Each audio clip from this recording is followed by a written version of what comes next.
Hi. Okay. Why is the virgin birth so important?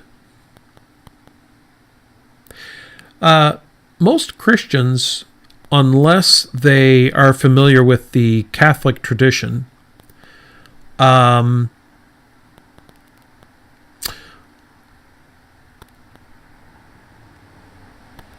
not understand the importance of the Immaculate Conception.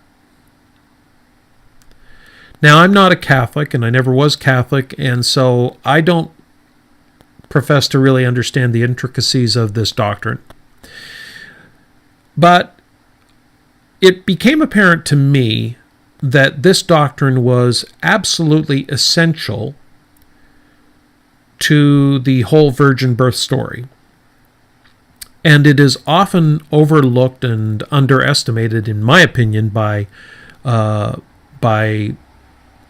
Christians who are interested in, I guess, kind of theological or doctrinal accuracy as to what they believe and why they believe it, and so on. I don't know if I'm saying that right. I think I'll just adopt a term called stroke spoke, and that'll be my excuse for any mistakes I make. Oh, that's a stroke speaking. But here's why I think that the Immaculate Conception is as important as I think it is, and that is that. Oh, and for those who don't know what the Immaculate Conception is the idea that Mary, at a point in time when she was, when her mother was pregnant, so that would be Jesus's grandmother, that when Mary's mother was pregnant with Mary, that an act of grace, I think that this is correct, an act of grace was bestowed upon her that essentially made her pure.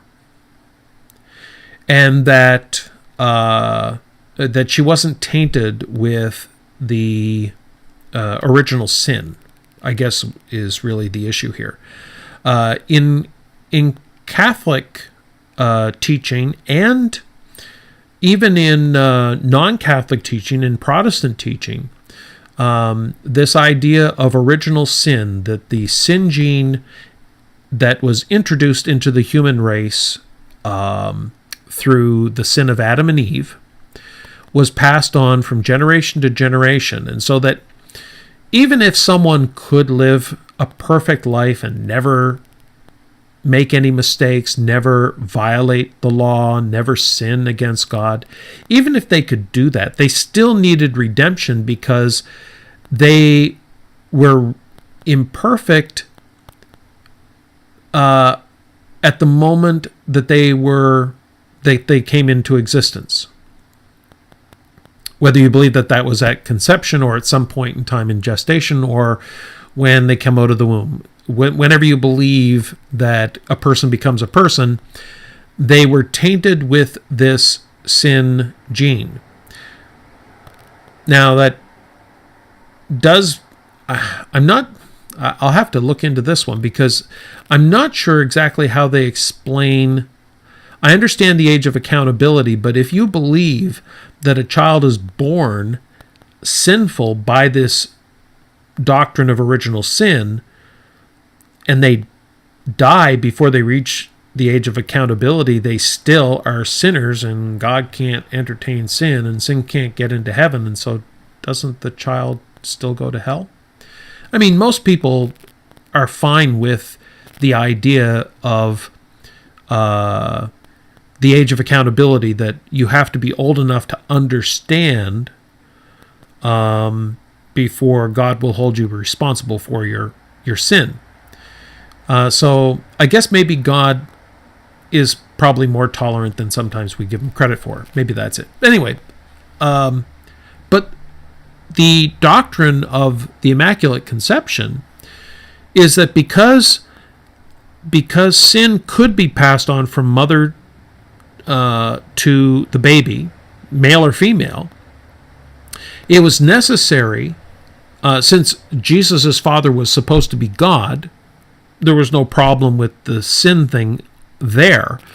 It was about dealing with the sin thing through Mary, because Mary was a human being and she gave birth to Jesus, and Jesus is supposed to be the hypostatic union. I think that's the technical word for it. This completely God, completely man come together. And he received his humanity through Mary. And so Mary passed into Jesus all of his human qualities through her gene pool. And so the doctrine of original sin tells us that this gets passed on from generation to generation, which meant that Mary would have been also tainted with sin and would have passed this into Jesus if there was not some interference. And that's where the doctrine of the Immaculate Conception comes into play. That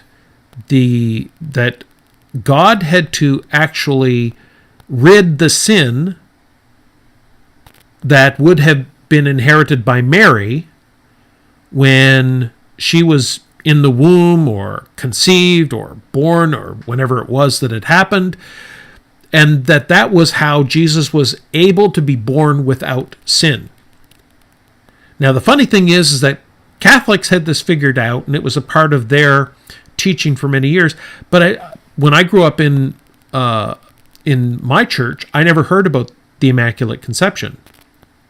I mean, the Catholic Church in our church was called the Immaculate Conception Church, but we didn't know what that really meant. We thought that actually referred to Jesus, the Immaculate Conception.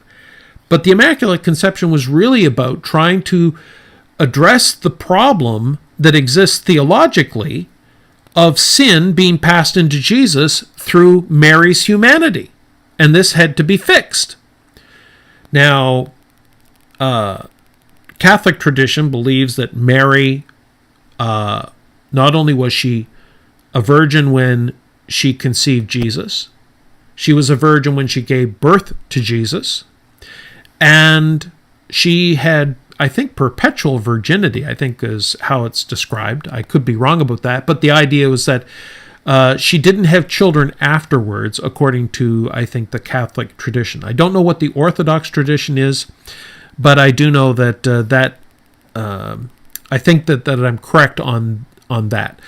So it was important enough to the early debaters to try and reason and rationalize how, if you're going to have the doctrine of original sin exist, you had to explain how Jesus was a human being without sin, given that he had a human mother. And so she had to be without sin. And it was through this Immaculate Conception. That is why the virgin birth is so important. Because everything about Jesus hinges on this idea that he really was a divine being. He really was human, and he really was God. And that he really did have, was a deity, that he was God in flesh. And it all goes back to this virgin birth. If you don't have a virgin birth, if you just have Mary getting pregnant by normal means, then you just have a normal human being. You don't have a deity. You don't have a Trinity. You don't have anything that is introduced in Christianity that makes Christianity special? No. That makes Christianity different from Judaism, for instance, because Judaism doesn't require a virgin birth, didn't require a superhuman Messiah. The Messiah that the Jews were expecting was just a human being who was going to do things that, yes, he might have the anointing of God on him, and he might actually do miracles, or at least perform astounding feats, and certainly some of the things that the Messiah needs to do would be unusual and require God to be with him, but he would still be a human being. I mean, we have all through the Hebrew Scriptures people who did spectacular things. Kings who went out and performed, who went into battle and did some pretty spectacular and unusual things, apparently because they had the anointing of God on them. Prophets performed miracles, and people were raised from the dead, but nobody said, "No, this. If you're raised from the dead, this is because of your because you're not really a human; you're really divine being." So that's why I think this is important, is because the virgin birth really starts the ball rolling for how people see Jesus as a divine being and not just simply a human being. How they see him as deity, and why they are so offended when people disrespect him, because in their minds they believe that he's a divine being, and so if you say his name irreverently, to them you are cursing God, because in their minds he is God, he is a deity. So it's important. So that's why I think that the virgin birth is important for that reason, because it goes right to the heart of everything that makes Jesus unique in the mind of the Christian. That's what makes him a part of the Trinity. That's what makes him a deity, is the virgin birth of Jesus. So were the prophets expecting a virgin to give birth to a son whose father would be God? In the sense that, God actually, I don't want to be crass, but where God impregnates a human woman in order to produce a suitable, quote unquote, a suitable sacrifice on the cross for the redemption of all humanity, for the sin of all humanity. Because that's really the end goal. Not just that he has to be a deity, but he has to be a deity capable of atoning for sin. And if we can focus on the atoning for sin, well, and just assume that the deity is in place, then we're all set. Hey, but what I want to deal with is, are there really any reasons to believe that Jesus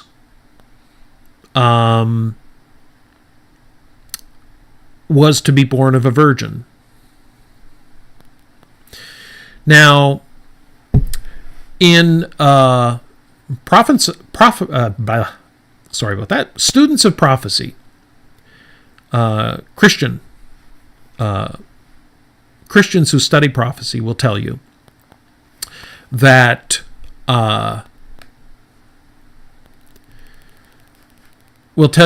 many of the prophecies, in fact, almost all of them that we read about in the New Testament about Jesus, were what are called dual fulfillment prophecies. And a dual fulfillment prophecy is a prophecy that, when it was given, had a meaning and was usually fulfilled within the time period of the prophet who gave the prophecy, or soon thereafter. And the dual fulfillment was that the prophecy also had a double meaning, or a secondary meaning to it, and you could find the secondary meaning being fulfilled in Jesus. So the first prophecy, let's take for instance, when King Herod sent word or gave instructions to have all of the children murdered under the 2 or 3 years of age, I forget which it was, it says this was to fulfill what was spoken of by the prophet Jeremiah, Rachel weeping for her children, or something to that effect.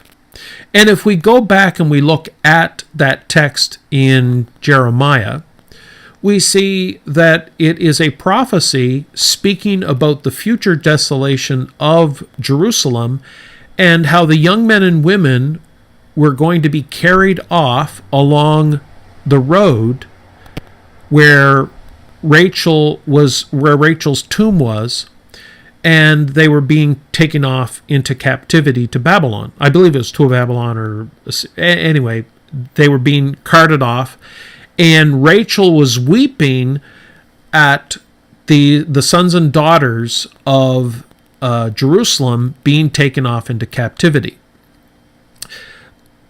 So all these Christian students of prophecy would agree that the first fulfillment was fulfilled when Jerusalem was defeated, because at the time this was written, or if we are to believe that this was written before the event, this prophecy was about what would happen just a few years later when Jerusalem would be ransacked and the young men and women would be taken off into captivity.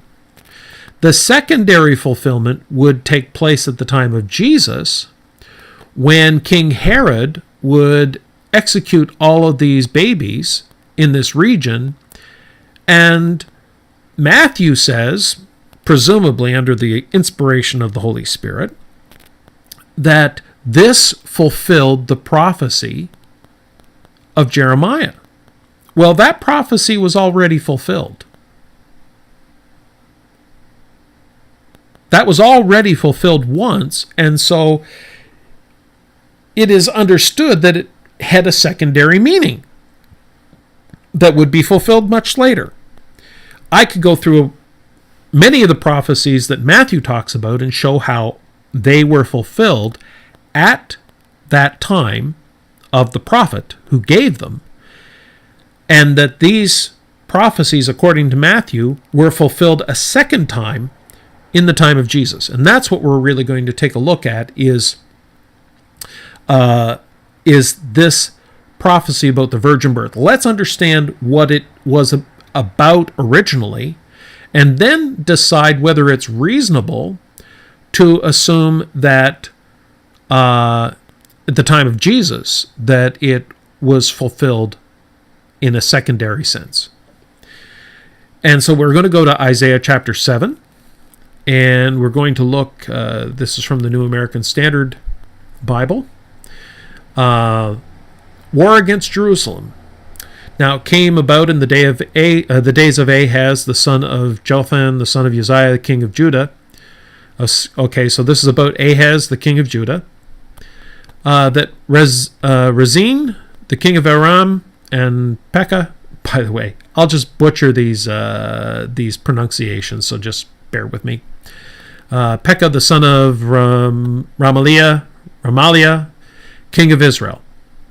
Okay, so there was fighting between the king of Aram and the king of Israel against Ahaz, the king of Judah. And they went up to Jerusalem to wage war against it, but could not conquer it. When it was reported to the house of David, saying, the Arameans have camped in Ephraim, his heart and the hearts of his people shook as trees of the forest shake with the wind. So King Ahaz was scared. He was really afraid.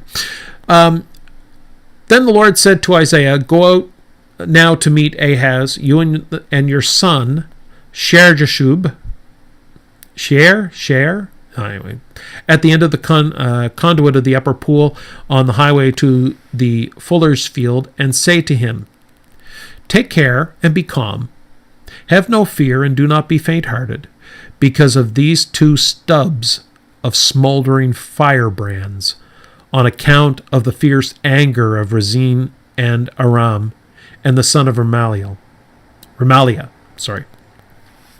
Because Aram with Ephraim and the son of Remaliah has planned evil against you, saying, let us go up against Judah and terrorize it, and make for ourselves a breach in its walls, and set up the son of Tabeal as king in the midst of it. Thus says the Lord God. It shall not stand, nor shall it come to pass. For the head of Aram is Damascus, and the head of Damascus is Rezin. Now, within another 65 years, Ephraim will be shattered, so that it is no longer a people. And the head of Ephraim is Samaria, and the head of Samaria is the son of Remaliah. If you will not believe, you surely shall not last. So he was basically saying, don't worry, everything's going to be all right. Just believe. Then the Lord spoke again to Ahaz, saying, and I presume that he was speaking through Isaiah.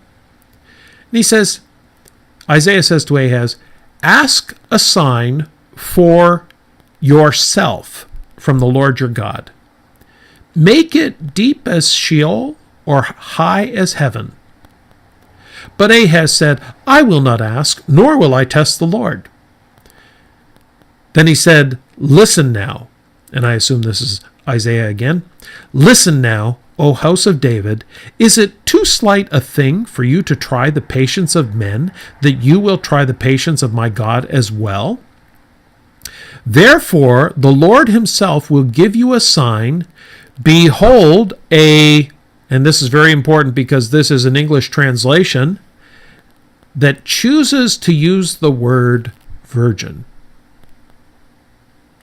Behold, a virgin will be with child and bear a son, and she will call his name Emmanuel. He will eat curds and honey. At the time he knows enough to refuse evil and choose good. For before the boy will know enough to refuse evil and choose good, the land whose two kings you dread will be forsaken. This was a sign to King Ahaz that a child was going to be born, and before the child the child will know enough to refuse evil and choose good, the land whose two kings you dread will be forsaken.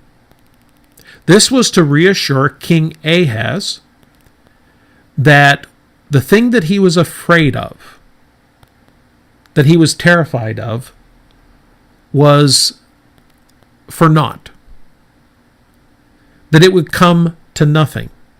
And that this was to be the sign. Now, if you read that, you have to decide something really important, I think. And that is this word virgin. Now, Discovery Channel talked about the Dead Sea Scrolls and the Scrolls of Isaiah. And in the Scrolls of Isaiah that were believed to be in existence at the time of Jesus, the Hebrew word used in this text was Alma. And in the Masoretic text, which the Jews used, the Hebrew word used was Alma. But the church and the Hebrew texts that they had, whether they were derived from the Septuagint, which is the Greek translation or not, I'm not going to get into all that, except to say that at that time, there was a kind of a debate that existed between the Jewish scholars and the Christian scholars, each claiming that the other fixed or changed the text to suit their doctrine.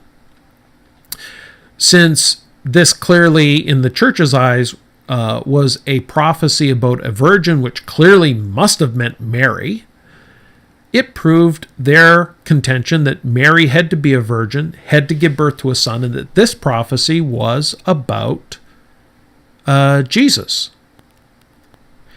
And that the Jews changed the Hebrew word from Betula, which specifically means virgin, to Alma, which, although it can mean virgin, I believe I'm correct on this, it actually does not necessarily mean virgin. It just normally is translated young woman. And in fact, a lot of the other translations since the time of the New American Standard and the King James Version use the word young woman. And I think that footnote, if I look down here, let's see, footnote for L,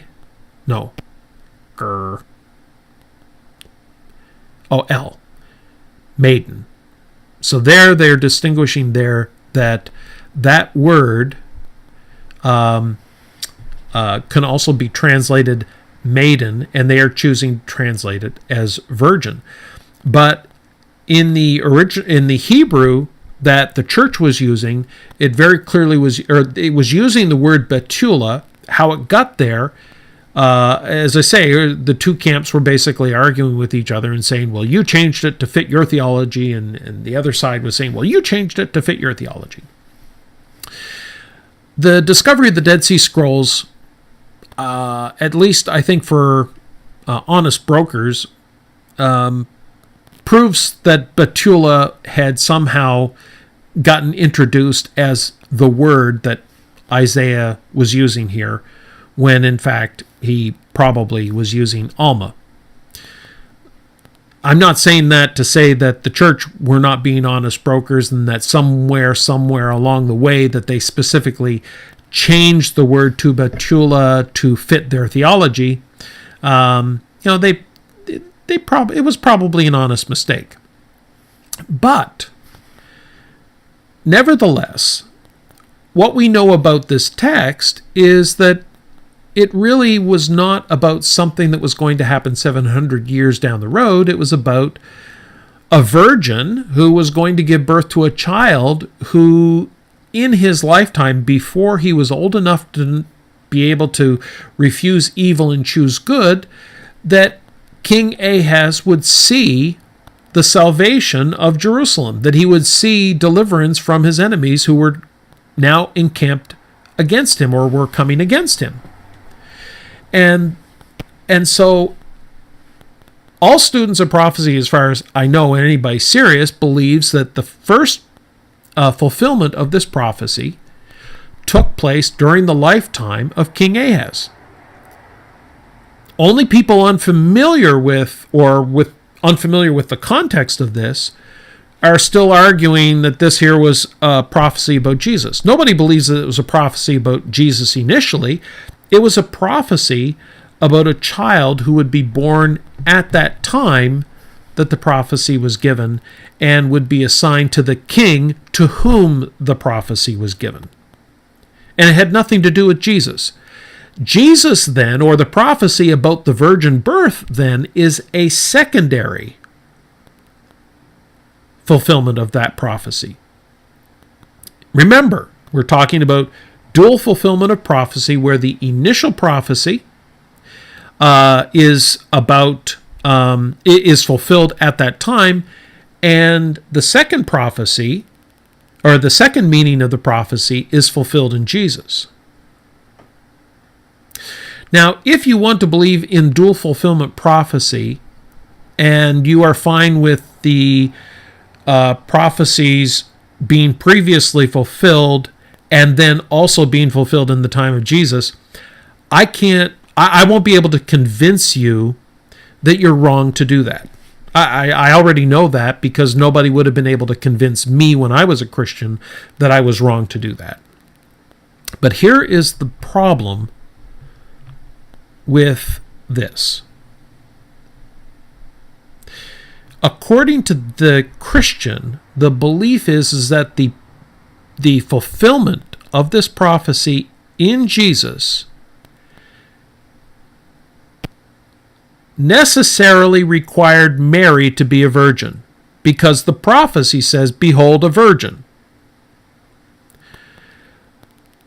And that the proper interpretation, the proper fulfillment, meant that a child was going to be born to a woman who was going to be a virgin when she conceived and gave birth. And if that is true, then it also means that the woman in the time of Isaiah, in the first fulfillment of that prophecy, likewise had to be a virgin at the time she conceived and at the time she gave birth. You cannot say that this prophecy was first fulfilled by a woman who was not a virgin, and then say that the second fulfillment required a virgin. It doesn't make sense. You either have to have two virgin births, or neither one was a virgin birth. You can't have one being a virgin birth and the other one not being a virgin birth. It has to be one or the other. The rules are really quite simple. If the proper fulfillment was that a virgin had to give birth to a son, meaning that a woman had to undergo a supernatural event of being impregnated without a man to give birth to this child, and she'll call him Emmanuel. By the way, nowhere in the New Testament is Jesus ever called Emmanuel, except in the text where it actually refers to this verse.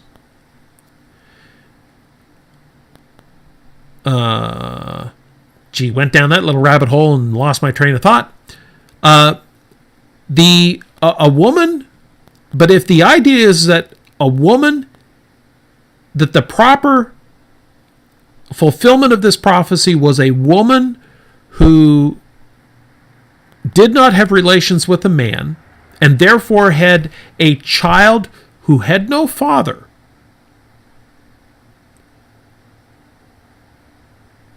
then we have, according to this, two virgin births with two children who did not have a father.